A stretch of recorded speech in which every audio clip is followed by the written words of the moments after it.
itu kata Yesus. Nah, monggo tadi apa lagi tuh?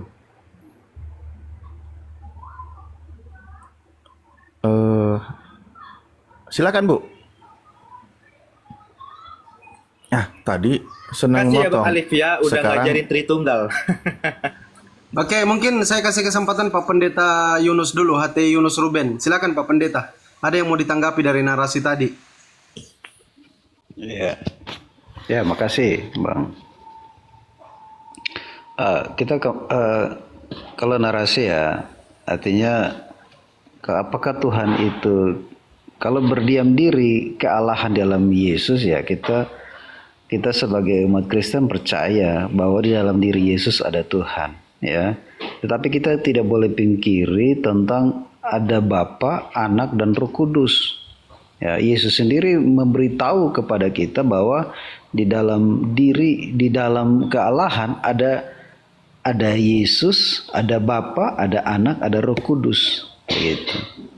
Apakah yang mati di kayu salib itu Allah juga ikut mati? Ya tentu tidak. Ya, kedagingannya mati. Ya, tetapi roh Allah atau kealahannya tidak mati. Ya, itu masalahnya. Jadi dengan dia mati, dia melakukan suatu tugas besar, yaitu ketaatan menebus dosa manusia. Ya. Dan makanya Tuhan katakan, siapa yang percaya kepada Yesus, dia akan selamat. Yohanes 14 ayat 6. Akulah jalan kebenaran hidup juga. Tidak orang maaf. Itu akulah siapapun yang ingin sampai kepada Bapa, minta maaf saya kurang menghafal. Dari Yesuslah ada keselamatan. ya, Ya, tidak makanya ada seorang pun yang sampai kepada Bapa tanpa melalui aku, kata Yesus, ya kan? kata Yesus. Iya. Dan dia sebagai juru selamat, kematiannya sebagai juru selamat. Itu Ustadz Ali. Kematian Yesus sebagai juru selamat. Kenapa? Karena dia menebus dosa manusia. Ya. Makasih Bang Alif, terima kasih Bang Fandi. Oke, ya, sekali lagi ya, ketika yang dipaparkan oleh Pak Pendeta dan kawan Kristen yang merujuk memang kepada sebuah arahnya itu doktrinnya, itu kalau doktrin yang larinya nanti ke iman, saya tidak akan mengganggu gugat iman. Karena iman itu sesuatu prinsip yang perlu dipegang oleh hati nurani masing-masing atau pribadi masing-masing. Namun kembali kepada ajaran yang disampaikan atau yang dijelaskan oleh Yesus itu sendiri, kan gitu. Nah, berkaitan dengan tadi bahwa pernyataan Yesus begitu banyak dia ucapkan. Kalau dia itu mengaku dirinya pertama memang sebagai anak manusia, sebagai utusan Tuhan, ketika dia mengajarkan, menjelaskan tentang siapa itu Bapa, Bapa itu adalah satu-satunya Tuhan yang benar, ketika melihat bahwa dalam menurut Bapa itu sendiri siapa itu Yesus, Yesus itu adalah memang utusannya sebagai hambanya, itu ayatnya itu terpampang jelas, Pak. Tapi sayang sekali makanya ketika Kristen mengimani sesuatu apa yang diajarkan menurut Yesus, itu penafsiran atau penjelasannya itu tidak sesuai dengan redaksi yang diucapkan oleh Yesus. Saya misal kasih contoh begini. Yesus itu sendiri kan mengatakan, pertama, dia itu sebagai seorang hamba, pernyataannya kan ada, maksudnya seorang hamba tidak lebih tinggi daripada tuannya, begitu juga seorang utusan daripada dia yang mengutusnya. Itu kata Yesus. Nah, Yesus posisinya sebagai seorang hamba. Berdasarkan pernyataan siapa? Ya, pernyataan Elohim yang mengutus Yesus. Ketika Elohim yang mengutus Yesus berseru kepada Yesus, dia berkata atau berfirman, "Lihatlah itulah hambaku yang kupilih, yang kukasihi, yang kepadanya jiwaku berkenan." Jadi sang Tuhan itu, Bapa itu berfirman, berkata bahwa Yesus itu adalah hamba yang dipilih.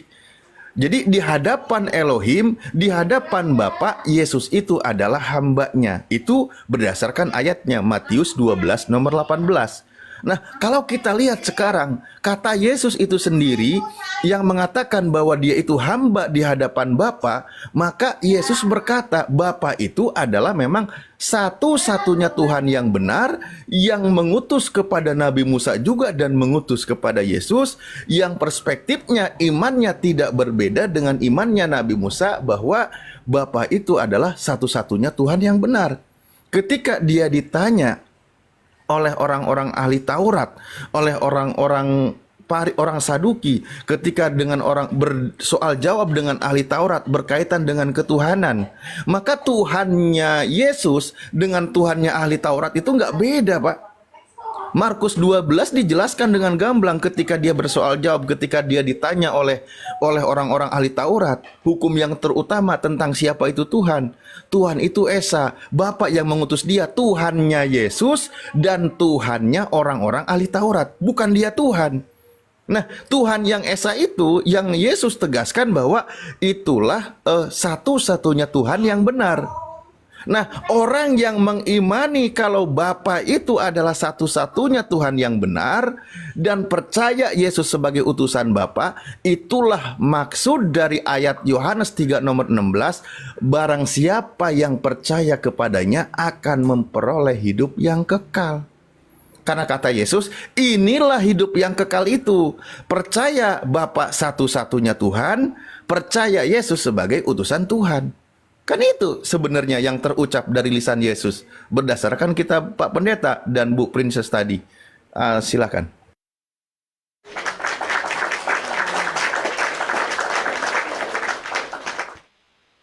Ya, makasih Bang Alif ya.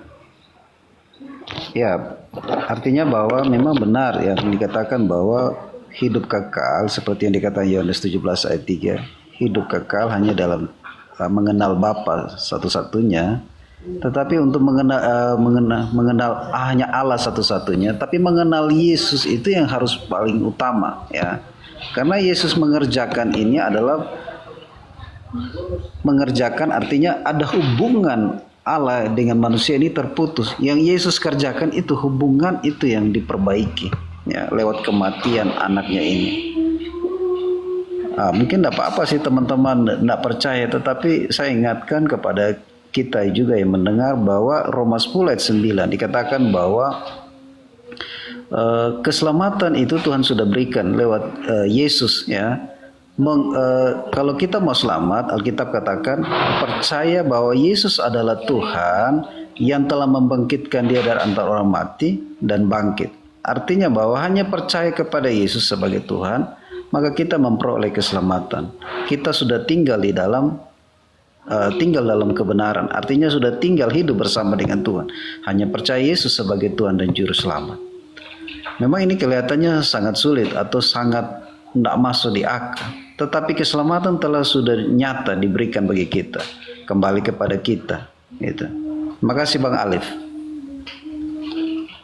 Ya, itulah ya. Makanya di sini juga kita menemukan yang tadi saya tanya dulu deh. Yang tadi Pak Pendeta kutip kitab Roma itu kitab catatan Rasulnya Pak Pendeta atau bukan? Oke, berarti kan Pak Pendeta memiliki seorang Rasul yang menulis kitab namanya Roma yang bernama Paulus kan gitu. Nah itu Rasulnya. Dan Rasul Anda ini yang bernama Paulus, Tuhannya adalah Yesus. Itu ya.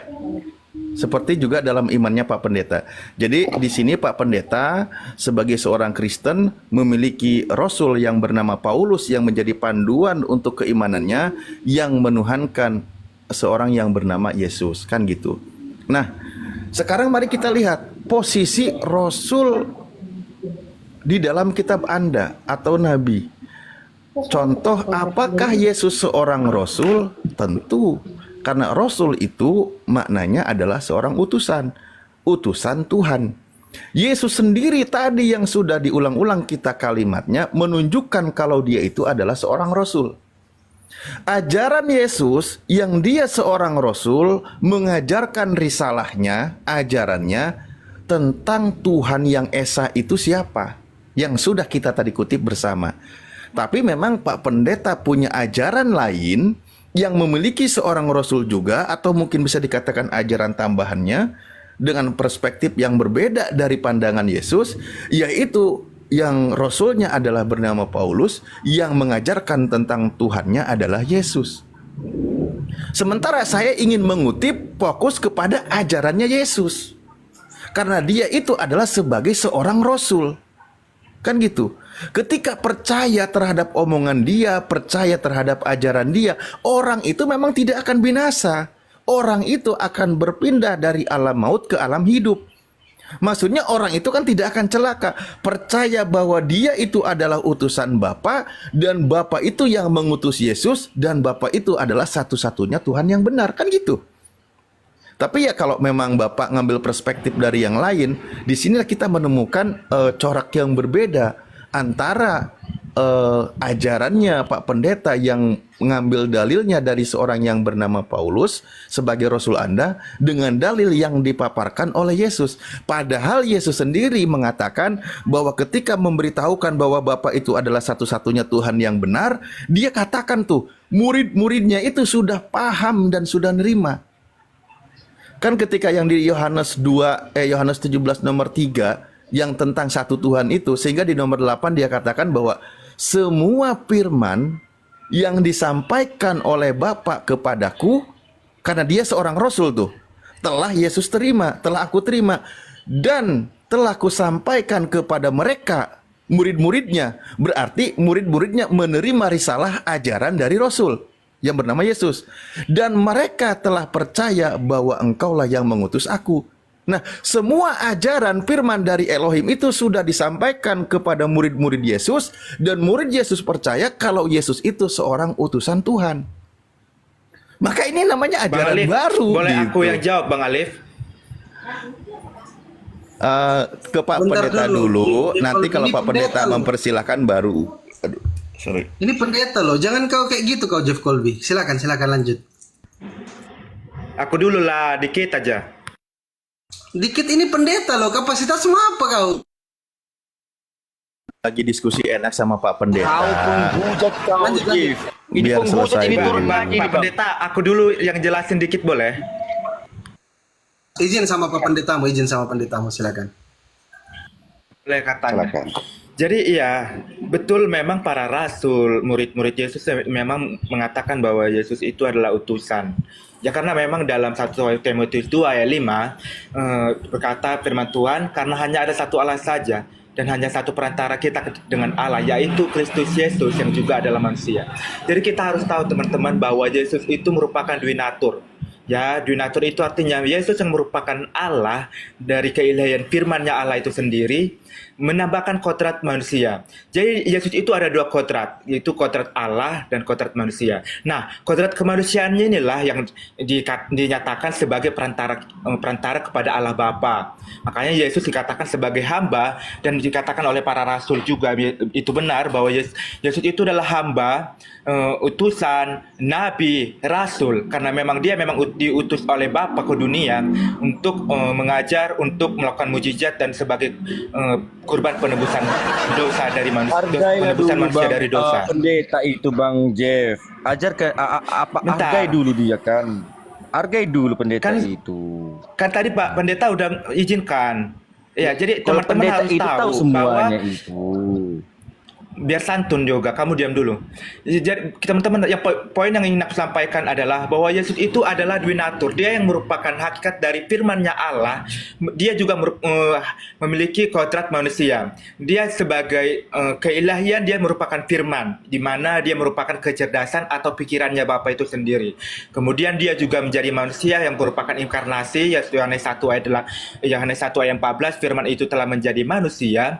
Karena memang Yesus itu manusia, dia sebagai perantara imam besar kita kepada Bapa, yang menjadi hamba utusan yang diutus oleh Bapa langsung untuk melakukan pekerjaan Bapa, untuk melakukan mujizat, mengajar, dan sebagai kurban penebusan manusia dari dosa. Itu yang dikehendaki Bapa dalam Yohanes 3 ayat 16, karena begitu besar kasih Allah supaya kita beroleh hidup yang kekal. Ya, jadi memang teman-teman harus tahu kenapa yang firman-Nya Bapa itu menjadi manusia, yaitu untuk melakukan kehendak Bapa. Ya, di mana Yesus itu manusia sama seperti kita, manusia yang merasakan sakit, lapar, dan dia juga dikatakan nabi karena memang dia penyampaian wahyu Allah dari Bapa itu langsung. Dan juga dia sebagai rasul.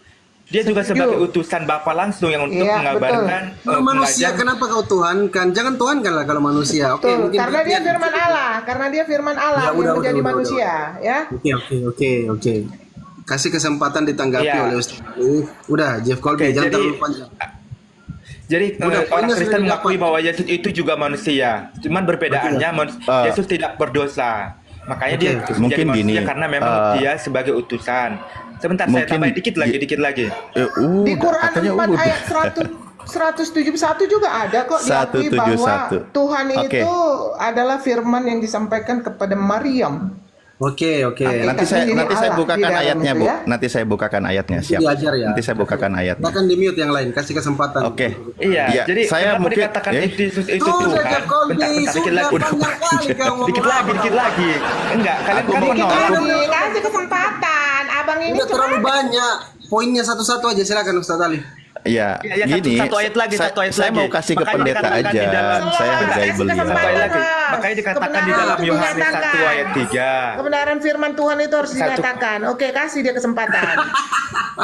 Iya, makanya dikatakan di dalam Ibu Yohanes ini? 1 Di ayat sini ada 3. pendeta loh ibu abang. Biarlah pendeta itu yang menjawab dulu. Kok kalian yang kepanasan dulu? Kami semua katanya kan harus memberitakan firman ke seluruh Ya, bangsa-bangsa. apakah Jadi mau mungkin pendeta mau kalau siapa sama umatnya aja. kalah pendeta sama umatnya kan tidak mungkin kan? Biar pendeta itu menjawab dulu. Apa yang nggak mungkin di dunia ini? Mungkin Tadi kan udah kok. diizinkan Pak Mungkin Pendeta. lah. Semua. Udah, Jadi udah, kata udah, semua udah, bangsa udah, muridku udah, katanya. Jadi semua biar Biar bisa semua pendeta bangsa itu ngomong dulu. Hei. Udah semua biar mute, dulu semuanya dia. mute.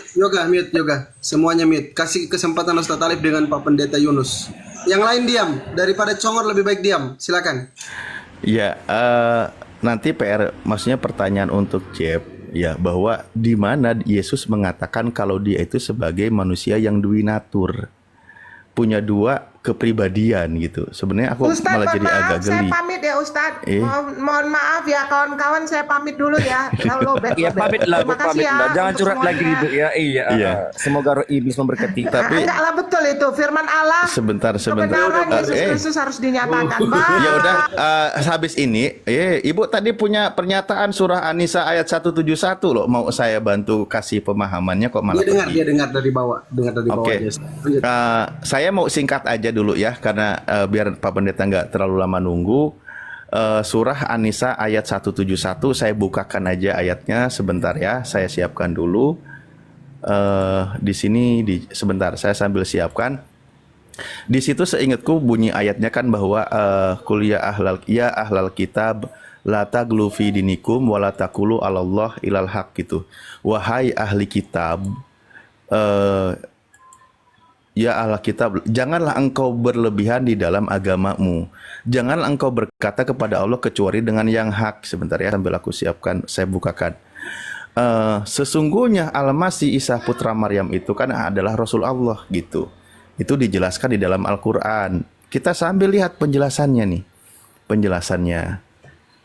Oke, nah ini juga memang yang dimuat oleh orang-orang yang tidak bertanggung jawab dari pihak kekristenan yang mengutip ayat-ayat ini dipampang di sebuah websitenya gitu loh.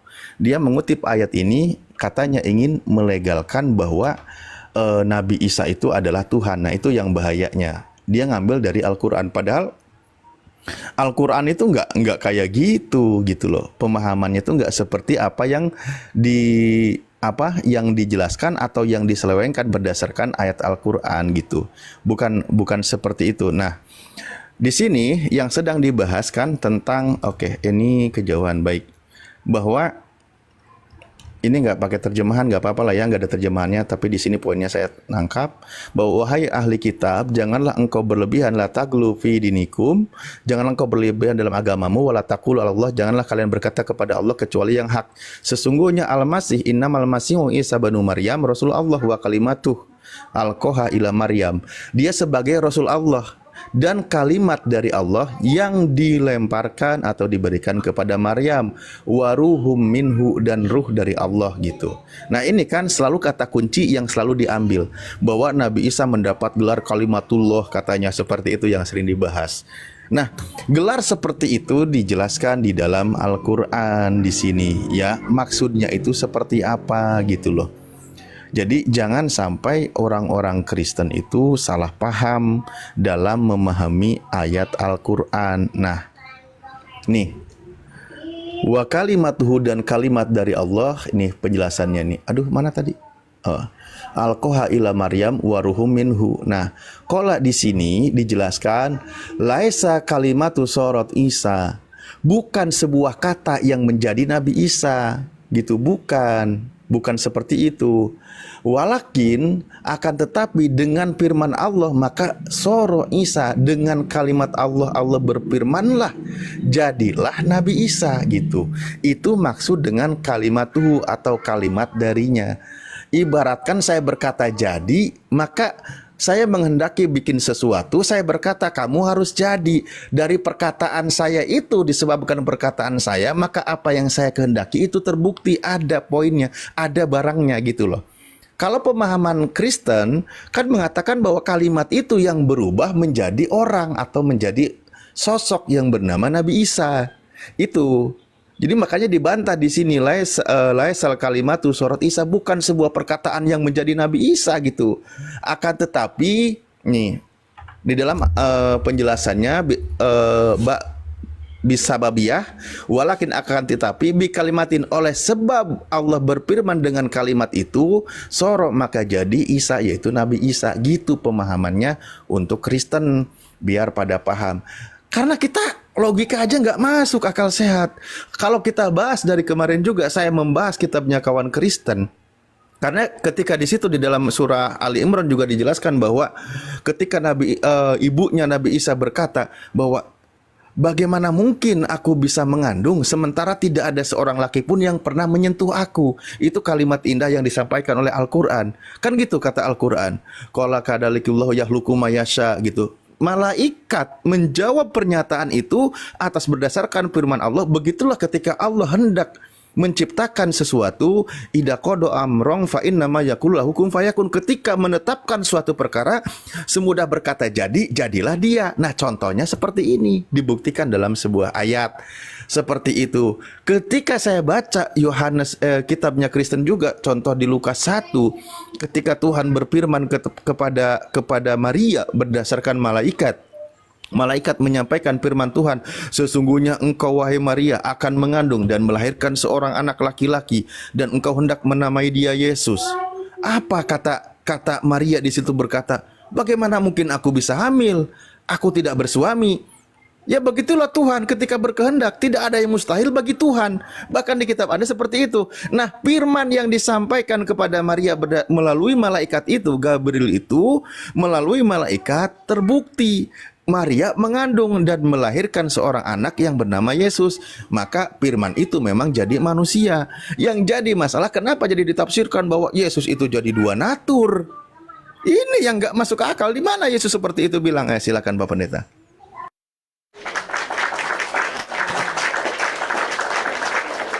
Mungkin nanti Kang Yonat kalau belum selesai dilanjut, host. Ya, makasih Bang Alif ya. Saya ingin menjelaskan dan setelah itu saya minta izin turun. Ya. Lukas 2 ayat 10 dikatakan oleh malaikat saja mengatakan bahwa dia berbahagialah seluruh bumi manusia karena kelahiran anak ini sebagai Tuhan. Yesus, kelahiran Yesus Tuhan di kota Daud. Yesus ini sudah Tuhan yang dinubuatkan oleh Nabi Mika, juga dinubuatkan oleh Yesaya 9 ayat 5. Juga ini dikatakan bahwa di Matius 1:21 benar dikatakan bahwa dia mengandung dari Roh Kudus dan diberi nama Yesus dan dia sebagai juru selamat dunia. Jadi kalau dia Tuhan memang benar. Termasuk Yohanes juga mengatakan di dalam dia ada diri Bapa, bahwa dia benar-benar Tuhan ya. Dan dikuatkan juga dengan surat-surat Paulus. Surat Paulus ini wajib kita percaya. Karena apa? Dia menceritakan tentang keberadaan Tuhan, keberadaan Yesus yang sebenarnya. Dia taat sampai mati, dia dikaruniai nama di atas segala nama. Filipi 2 ayat 6, 9, 10 dan 11. Jadi semua ayat menuju bahwa Yesus itu benar-benar Tuhan. Ya, jangan sampai kita salah mengerti. Kalau Bang Alif tidak percaya, tidak masalah buat saya, ya, karena keselamatan Tuhan sudah nyatakan bagi kita semua. Mohon maaf ada kata-kata yang salah. Terima kasih Bang Alif, terima kasih Bang Fandi, terima kasih semua, Bang Yonatan, terima kasih. Mohon maaf ada kata-kata yang salah. Siap, Terima Pak kasih Pendeta. Bang Alif. Ya, Sudah dari terima kasih. tadi ya Pak, kok sudah jamnya pamit ini? Iya, ya, ada mau keluar dulu. Oke. Tapi Pak Pendeta, mohon maaf sedikit. Lukas 2 nomor 11 ini ada terjemahan yang salah loh. Bapak Pendeta nggak tahu ya? Tidak salah karena didukung dengan Oh, ayat-ayat. terjemahannya salah. Terjemahannya salah. Pemaknanya juga salah. Ustadz Alif izin sebentar saja ya. Saya mau makan dulu ini. Tapi saya izin sebentar. Lanjut Kang. Ya, ini terjemahan yang salah teman-teman ya. Nah, jadi memang mohon maaf Pak Pendeta, terjemahan ini adalah sebuah fakta yang menyesatkan umat Kristen yang ada di Indonesia. Contoh nih, terjemahan yang salah yang begini. Nah, kita lihat nih dalam bahasa Yunaninya. Bapak lihat nih, ini bahasa Yunaninya ya. Hoti etextehiumin semeron soter hos estin Christos kurios en volei David. Hari ini telah lahir bagimu juru selamat, koma. Ini pakai koma ini. Koma saja menentukan teman, yaitu Kristus Tuhan di kota Daud. Ini lihat. Gara-gara koma menjadi salah gaprah terjemahannya. Yang terjemahan yang benar gini teman-teman ya. Ini terjemahan yang benar sesuai dengan bahasa Yunaninya. Dalam bahasa Yunaninya nggak ada koma. Terjemahan yang benar, hari ini telah lahir bagimu juru selamat yang diurapi Tuhan di kota Daud. Ini terjemahan yang benar. Ini nih. Hari ini telah lahir bagimu juru selamat yang diurapi Tuhan di kota Daud. Tuh, gara-gara gara-gara koma, pemaknaannya jadi salah. Dalam bahasa Yunaninya jelas nih. Hoti etextehiumin semeron soter hos estin Christos kurios en volei David. Telah lahir bagimu seorang soter, seorang penyelamat yang diurapi Tuhan di kota Daud. Kok menjadi Yesus Kristus adalah Tuhan? Ini terjemahan yang salah. Saya pastikan, saya berani berdebat dengan pihak LAI. Kenapa diterjemahkan jadi yaitu Kristus Tuhan?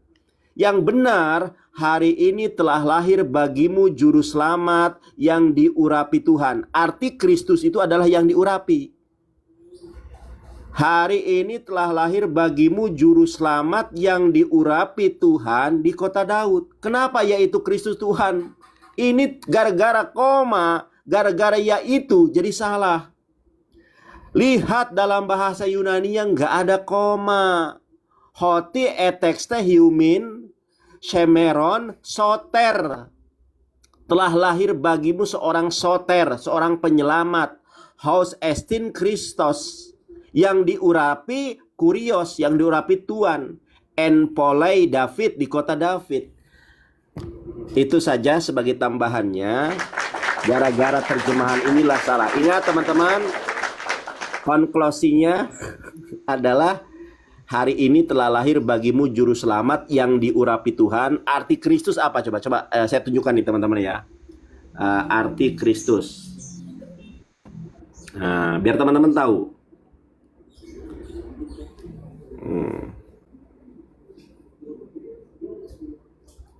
Nah, teman-teman, ini AI saja sangat jelas ini. Ini meta AI ya.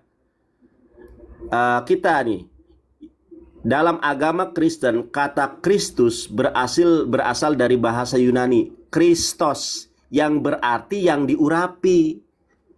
Kalau artinya yang diurapi, berarti terjemahan yang benar adalah hari ini telah lahir bagimu juru selamat yang diurapi Tuhan. Karena makna Kristus di dalam sini sama dengan yang di sini. Ini loh. Kata Kristus berasal dari bahasa Yunani Kristos, yang berarti yang diurapi. Jadi yang benar terjemahannya begini teman-teman. Hari ini telah lahir bagimu juru selamat yang diurapi Tuhan di kota David. Gara-gara koma, gara-gara yaitu, jadi Yesus yang Tuhan. Nah itu ya, itu saja sebagai tambahannya. Saya habis sholat belum makan. Nanti saya makan dulu. Ustadz Alif silahkan lanjutkan. Masya Allah, Kang Yana. Masya Allah. Siap. Aku langsung di WA pendeta loh, Pak Bang Nandar, Aki Nandar. Aku di WA pendeta, WhatsApp para itu. Aku di WA pendeta. Pak pendeta bilang ternyata seperti itu ya Bible kami ya Bang Fandi ya. Itu beliau langsung WA. Sama ini aku sebetulnya nanti setelah makan ya, aku makan dulu. Aku pengen berdiskusi tentang 2 Petrus 2 nomor 4 kalau Pak Pendeta Yunus masih bersedia ya. Saya heran ini, kenapa ada manipulasi terjemahan yang mendiskreditkan agama orang lain. Gara-gara kata apa nih tadi ya? Tartara apa? Lupa lagi aku. 2 Petrus 2 Tartarosas. Gara-gara kata-kata Tartarosas mereka menghujat Nabi Muhammad. Padahal itu bukan goa. Kalau gua itu civilion. Begitu ya. Baik. Bang Pandi, Siap. Ustadz Alif, saya kalau ini saya mau parkun dulu. Kalau mau Siap, diturunkan siap, nggak apa-apa, saya mau makan dulu ya. Lapar Ya di sini saya. aja, standby aja. Standby Ya udah. aja Pak Guru. Mohon maaf Masih ya. banyak jemaat Pak di bawah. Pendeta. Iya, Terima kasih. Oke, mohon izin. Ya. Ya. Ya gimana Pak Pendeta? Gimana? Masih mau lanjut?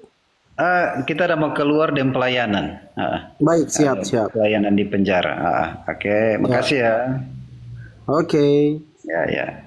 Siap, terima kasih juga Pak Selamat. Pendeta. Ya, makasih Pak Pendeta. Host, Nanti tempatku aku tunggu sebentar ya. Nanti aku naik. Siap, Ustadz Alif, siap. lanjutkan. Aku tunggu Ustadz Alif sebentar. gimana? Si Bobom telepon nih. Gara-gara Tartarosas si Bobom telepon nih. Pengen mualaf kayaknya. Ya Ustadz Alif gimana? Ustadz Alif, mantap. tempatku Lanjutkan. masuk duhur. Oke, siap. Aku izin Aku sholat mau dulu. ini dulu. Oke. Mau Baik, tahu baik, si baik. Bom-bom Ada. tadi dia telepon. Oke, siap. Nanti aku naik lagi kok, tenang aja. Baik. Assalamualaikum. Oke, Waalaikumsalam. Baik. Kebetulan ada Tristel sama Ria Amelia. Ada Olan nih, ngapain lagi Olan? Aduh. Kenapa sih? Ya kalau orang pembohong seperti Mike kayak gini lah pembohong gitu loh, penipu. Kenapa pula aku penipu pembohong? Aduh. Mendoktrin orang. Inilah kalian gitu loh. Memang Iya, ajaran banyak. kalian seperti itu, jadi maklum. Banyak kesalahan Sedangkan nabi kalian kalian. seperti itu. Udah. Apa pula? Tuhan Nabi kalian kalian seperti punya itu, donor. apalagi umatnya. Kenapa gitu sih? loh. Nah, itu Kenapa udah sih jelas. kok naik kejang-kejang? Kenapa ini Rom, ini Komal mencerdaskan Kristen biar pintar teman-teman Kristen gitu loh. Ya, lebih baik kau cerdaskan dulu otakmu itu yang nyampe bisa mencerna. Kalau nggak bisa nggak usah dulu. Ya udah, aku naikkan nainggolan ya, jangan kabur kau ya. Aku naikkan nainggolan. Ini nainggolan minta naik dari tadi nih. Jangan lari ya. Lari dia, kabur dia. Baru disentil sedikit sudah kabur. Oke. Tistel silakan. Moderator tolong dinaikkan ya, yang Kristen itu yang minta naik, kira-kira yang Kristen silakan dinaikkan. Palaban itu naikkan saja Palaban itu. Nanti kejang-kejang dia dibawa. Moderator tolong dipantau. Silakan yang Kristen. Tema kita hari ini adalah mencerdaskan Kristen. Naikkan lagi yang lain teman-teman Kristen yang minta naik supaya belajar. Ya, Mas Siang. Lama kita jumpa ya. Selamat siang. Ya, gimana? Sudah cerdas? Ya, teman-teman saya belum cerdas juga ini. Iya, kenapa masih sembah manusia ya? Bang Gabriel, Kristen atau Muslim? Selamat siang, Bang saya Gabriel. mingguan. Iya, Bang Gabriel mingguan ya. Saya tadi mendapatkan ilmu dari Bang Jonathan ya. Ilmu yang memang berhati. Oke, dia Muslim. Silakan yang lain yang Kristen. Kasih naik kesempatan teman-teman Kristen ya. Yang Muslim nggak usah naik. Standby dulu. Kasih kesempatan teman-teman Kristen dulu. Oke, Bang Hans, Muslim atau Kristen Bang Hans? Bang Hans, Muslim atau Kristen? Muslim. Ya, izin standby dulu Bang Hans di bawah ya. Biar kita naikkan teman-teman Kristen. Mohon maaf Bang Hans ya. Yup. Ya, assalamualaikum Aki. Waalaikumsalam. Standby dulu ya kawan-kawan muslim di bawah. Kasih kesempatan teman-teman Kristen biar berani. Karena kalau Kristen itu sukanya berkerumun, berkelompok. Kalau nggak berkelompok takut naik di komal diskusi gitu. Kecuali Pak Laban, ini kawan saya ini, dia berani walaupun sendiri jadi bulan-bulanan dia. dia suka jadi bulan-bulanan saya ini Pak Laban. Tadi saya Silakan baru teman-teman dari Kristen yang lain. siapa tadi? Ya gimana. Pak Dalbo. Ya gimana. Ya biasalah. Musuh abadinya Bang Laban itu Pak Dalbo ya, Bang Dalbo. Musuh Enggak, abadi. kami teman ilmu apa? Ilmu atas bawah, saling apa kami? Mana ada musuh saya itu? Kalau Ya, sama Pak Dalbo, rivalnya kan. ya rival ya. Rivalnya Bang Dalbo. Cocok kali. Silakan yang Kristen, teman-teman Kristen. Yang Kristen silakan naik ya. Yang Muslim sabar ya, kasih kesempatan teman-teman Kristen. Ini Tistel ini naik, mungkin dia cari seseorang ini. Soalnya dari kemarin dia cari seseorang. Bang Q, Kristen Muslim Bang. Silakan Tistel dibuka mute-nya. Bang Q, Kristen atau Muslim? Panggilan terakhir, Q-chan. Ni hao ah. Oke. Pasti Tistel ini cari Bang Jibril ini. Dari kemarin dia incar terus Bang Jibril. Kenapa coba? Incar Bang Jibril terus. Gimana Pak Laban? Apa yang kita mau diskusikan Pak Laban? Itu tadi hari ribut tempat saya nih. Aduh. Oh gitu. Kesalahan terjemahan ya kita bahas ya. Ada, kalau saya mau terjemahan terbalik pun sama aja.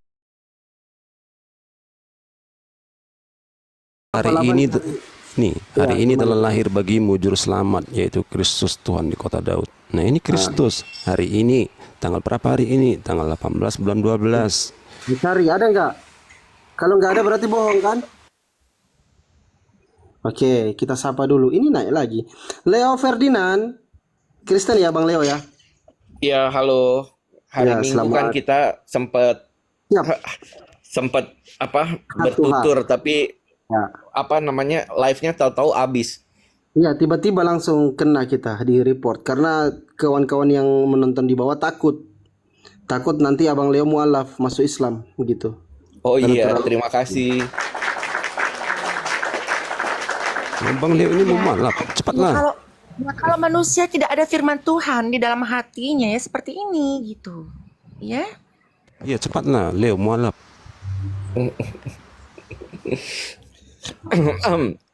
Oke, kita lanjut ya Bang Leo ya. Itu menurut mereka Pak gitu, tapi kalau saya diam aja dulu deh. Saya nanti kalau udah sampai pada gilirannya saya mau membahas yang waktu itu Pak Alis bertanya mengenai waktu Yesus mengatakan Eli Eli lama sabatani atau Tuhanku Tuhanku mengapa engkau meninggalkan aku. Ya boleh. Itu aja. Jadi saya mulai nih. Bahasa saya sama aja, sama saya aja itu. Kenapa Bang Laban? Sama Silakan. Pak Laban. Ya boleh Jadi, silakan. Eli Eli, mengapa engkau Pak Laban meninggalkan mau aku? menceritakan itu Eli Eli lama sabatani? Nah, seharusnya ini kita jawab. Mengapa? Iya benar, kita kemarin lagi ada diskusi terus abis itu live-nya tahu-tahu berhenti gitu loh Pak. Oh, jadi belum ada jawaban ya? Belum dijawab. Kenapa? Baik. belum Saya tuntas izin sapa jawabannya. dulu. Saya izin sapa dulu kawan saya, Pak Pendeta Seprianus. Selamat siang Pak Pendeta. Salam toleransi. Yo, selamat siang Bang Fandi. Apa kabar ini? Pak Pendetaku, Pendeta Seprianus Bentley. Kabar baik Bapak. Sehat selalu. Selamat jumpa ini. Ya, ini kita belajar betul-betul ini hari ini ya. Jadi Olan nyimak baik-baik, kita belajar betul-betul. Ini ada pendeta Pak Seprianus Bentley. Aku bukan anakmu yang kau gitu kan ya? Bukan anakmu. Ya, oke. Ini ada Slow pendeta lah. Seprianus Slow. Sampaikan dulu Pak Laban, slow. Ada Pak Laban, Pak Pendeta Laban, dan Pendeta Seprianus Bentley. Ada 2 pendeta di sini. Kawan-kawan Kristen ini ada 3, ada Leo, turun pula dia. Ada Tistel, ada 2 ya.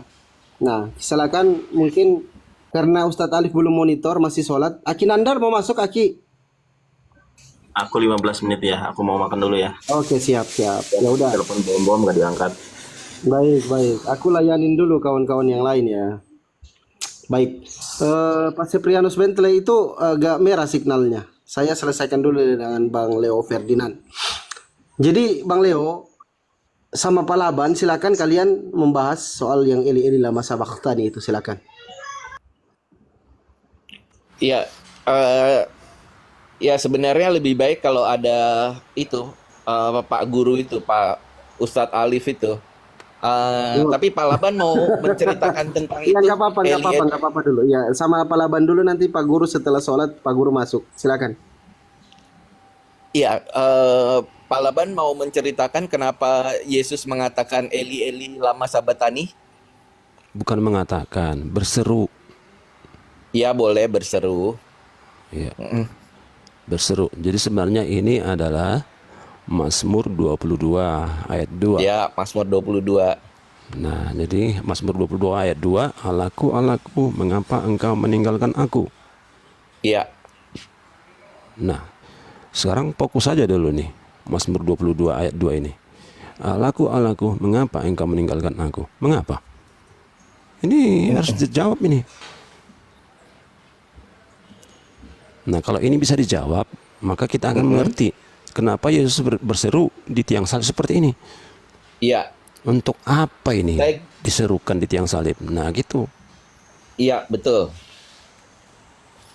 Nah, Ini jadi mau kalau Pak Laban menurut yang Pak jawab Leo, apa apa ini saya jawab? jawabannya? Kenapa? Apa ini jawabannya? Mengapa Apa engkau jawabannya ya? meninggalkan aku? Iya. Iya. Jadi Mazmur 22 itu adalah menceritakan pada suatu saat ya ada seorang ratu namanya Esther. Nah, si Esther ini pada satu saat Esther ini orang Yahudi, dan pada saat itu orang Yahudi itu akan dibunuh oleh seorang pembantu raja namanya Naman, yang dia itu adalah dari Raja Ahasuerus. Saya lupa nama rajanya, kan mungkin Ahasuerus atau apa gitu. Karena si Ahasuerus itu Ahasuerus suaminya Esther. Oh iya, suaminya Esther. Dia raja, si Ahasuerus itu. Nah, jadi si Naman ini mau membunuh orang Yahudi. Nah, karena si Esther ini prihatin dengan keadaan demikian, dia menghadap si rajanya. Dia mau menghadap rajanya untuk minta supaya hukuman mati itu jangan dilaksanakan. Nah, Mazmur ini menceritakan bagaimana si Esther itu, karena gini, seorang ratu kalau dia mau mengunjungi rajanya, nggak bisa kalau rajanya yang nggak manggil. Nah, tapi si Esther ini dia memberanikan diri melakukan hal itu. Nah, terus bagaimana dalam saat itu si Esther merasa bahwa seolah-olah dia udah ditinggalkan. Nah, tapi ternyata keseluruhan dari Mazmur itu adalah suatu peristiwa di mana akhirnya orang Yahudi itu tidak jadi dibunuh oleh Raja Ahasuerus itu, dan si yang terbunuh malahan justru pembantunya yang namanya Naman itu. Jadi itu menceritakan seperti itu. Nah, terus kenapa Yesus menyatakan hal itu? Nah, Yesus menyatakan hal itu pada waktu dia disalib, atau menyerukan hal itu pada waktu dia disalib, karena dia ngelihat bahwa di antara berbagai ibu-ibu yang ada di situ, jadi salah satunya Ibu Maria, terus ada Maria juga yang lain, ada Salome, ada